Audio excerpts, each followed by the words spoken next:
Hi friends, एकदम crispy અને cheesy ફ્લેવરવાળા પાર્લેના ચીઝલિંગ biscuit તમે ઘણીવાર ખાધા હશે. એકવાર ખાવાનું ચાલુ કરો તો આખી બરણી ખાલી થઈ જાય ત્યાં સુધી ખાતા રહો, એટલા ટેસ્ટી લાગે છે. તો એ ચીઝલિંગ બિસ્કિટ આપણે ઘરે બનાવીશું, એ પણ મેંદા કે અવનના ઉપયોગ વગર. અહીંયા 1 કપ જેટલો બારીક રવો લઈશું. જો તમારી પાસે મોટો રવો હોય તો મિક્સર જારમાં ક્રશ કરી નાખજો. હવે એની અંદર 1 ટીસ્પૂન મીઠું એડ કરી મિક્સ કરી લેવાનું છે.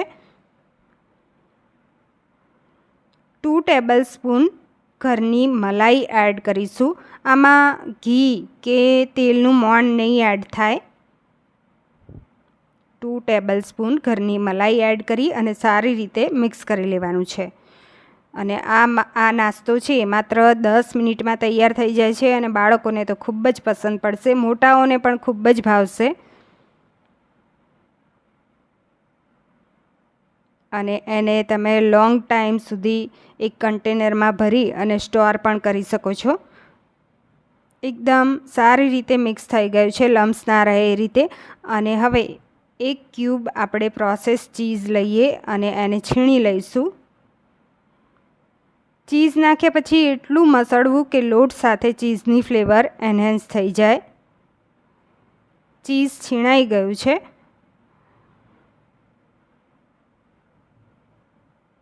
હવે સારી રીતે મસળી લેવાનું છે.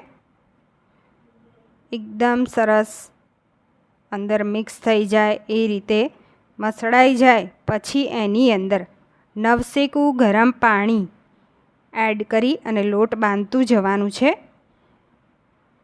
પાણી એટલું ગરમ કરવાનું છે, તમે અડી શકો એટલું ગરમ કરવાનું છે. અને વધારે પાણી ના પડી જાય એનું ધ્યાન રાખવાનું છે. મીડિયમ કઠણ એવો લોટ બાંધીશું.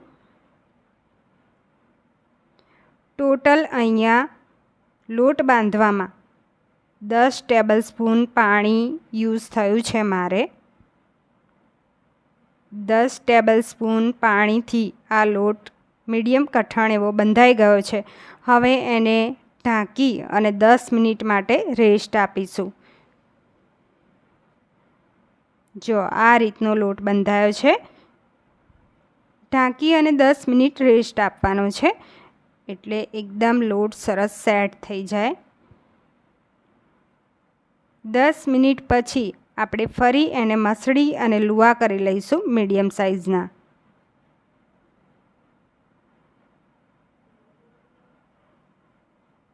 લોટ સરસ મસળાઈ ગયો છે. મીડિયમ સાઇઝના લુવા કરી અને એના ગુંદલા પાડી લઈશું.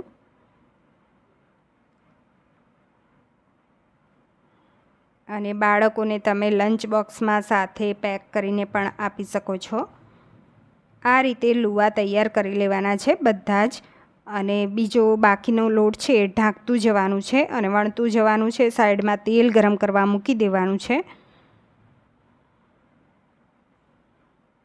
અને અહીંયા થોડો પાતળો રોટલો વણવાનો છે.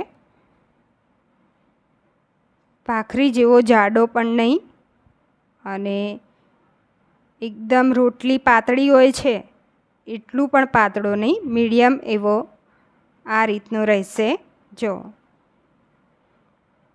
હવે પીઝા કટરથી આપણે સ્ક્વેરમાં કટ કરી લઈશું. સાઈડનું પોર્શન છે એ જવા દઈશું. અહીંયા સ્ક્વેરમાં કટ થઈ જાય એટલે હવે નાના નાના સ્ક્વેર કરી લઈએ આ રીતે સ્ટેન્ડિંગ લાઈન અને સ્લીપિંગ લાઈનમાં.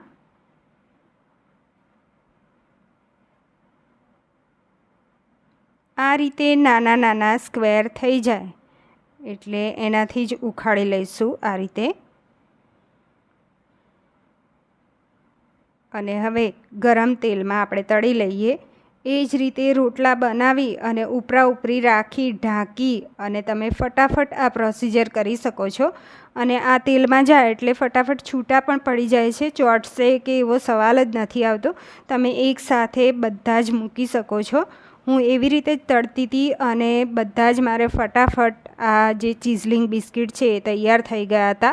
અને આને સ્લો ટુ મીડિયમ ફ્લેમ ઉપર તળવાના છે અને તળાઈ પણ ફટાફટ જાય છે અને એકદમ ક્રિસ્પી તૈયાર થાય છે. જો આવા પિંક એવા તળી લેવાના છે અને કાઢી લઈશું.